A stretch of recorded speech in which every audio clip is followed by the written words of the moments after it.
अगर आज लोकसभा का चुनाव हुआ तो कितनी सीटें किसको आएगी, इस पर थोड़ा सा हम लोग चर्चा कर लेते हैं कि अगर आज लोकसभा का चुनाव हुआ तो बिहार झारखंड में नीतीश और लालू हेमंत को कितनी सीटें मिलेगी। लेटेस्ट सर्वे जो है मैं आपको बताने जा रहा हूं।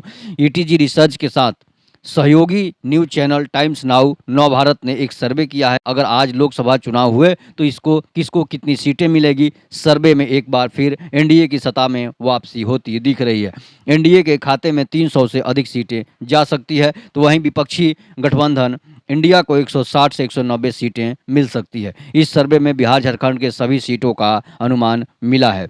लोकसभा चुनाव को लेकर सर्वे के नतीजे सामने आए हैं। हमारे जो सहयोगी हैं, न्यूज़ चैनल हैं, सभी ने सर्वे किया है। इस सर्वे के मुताबिक एक बार फिर केंद्र में एनडीए की वापसी होती दिख रही है। अगर आज चुनाव हुए तो सर्वे के मुताबिक प्रधानमंत्री नरेंद्र मोदी की अगुवाई में एनडीए को 543 लोकसभा सीटों में से 296 326 सीटें मिल सकती है। विपक्षी दलों के गठबंधन इंडिया को 160 से 190 सीटें मिलने का अनुमान है। वोट शेयर की बात की जाए तो एनडीए को 42% से अधिक, तो इंडिया को 40% के करीब वोट मिल सकते हैं।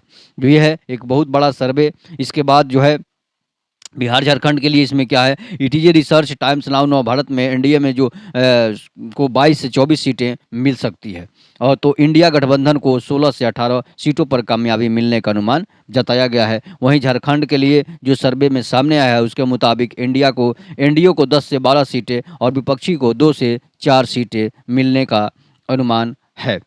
इसके बाद जो है 2019 के बाद हालात बदल गए हैं। 2019 लोकसभा चुनाव में BJP plus JDU plus LJP के हाथ बाजी रही थी। तब बीजेपी के साथ नीतीश कुमार और जी की जेडीयू और रामविलास की एलजेपी थी। मौजूदा हालत में नीतीश कुमार की जेडीयू अब बीजेपी से अलग और होकर आरजेडी और कांग्रेस के हाथ से हाथ मिला चुकी है। रामविलास पासवान के देहांत के बाद उनकी पार्टी का दो टुकड़ा हो चुका है। रामविलास के भाई पशुपति पारस और उनके बेटे चिराग पासवान अलग अलग नावों पर सवार हैं। फिलहाल दोनों एक हो गए हैं, लिहाजा 2019 का रिजल्ट 2024 में कतई नहीं रहने वाला है। लेकिन जो है 2019 में एनडीए को मिली थी 19 सीटें। वैसे 2019 में बीजेपी को 17 सीटों पर जीत मिली थी, जेडीयू के 16 सीटों पर जीत दर्ज की थी, जबकि रामविलास की एलजेपी को 6 सीट अपने खाते में दर्ज करने में कामयाब रही थी। मतलब 40 में से 39 सीटें एनडीए के खाते में गई थी। एक सीट पर कांग्रेस ने जीत हासिल की थी। तो फिलहाल बिहार से एनडीए के खाते में 23 सांसद बीजेपी चिराग प्लस पशुपति पारस हैं।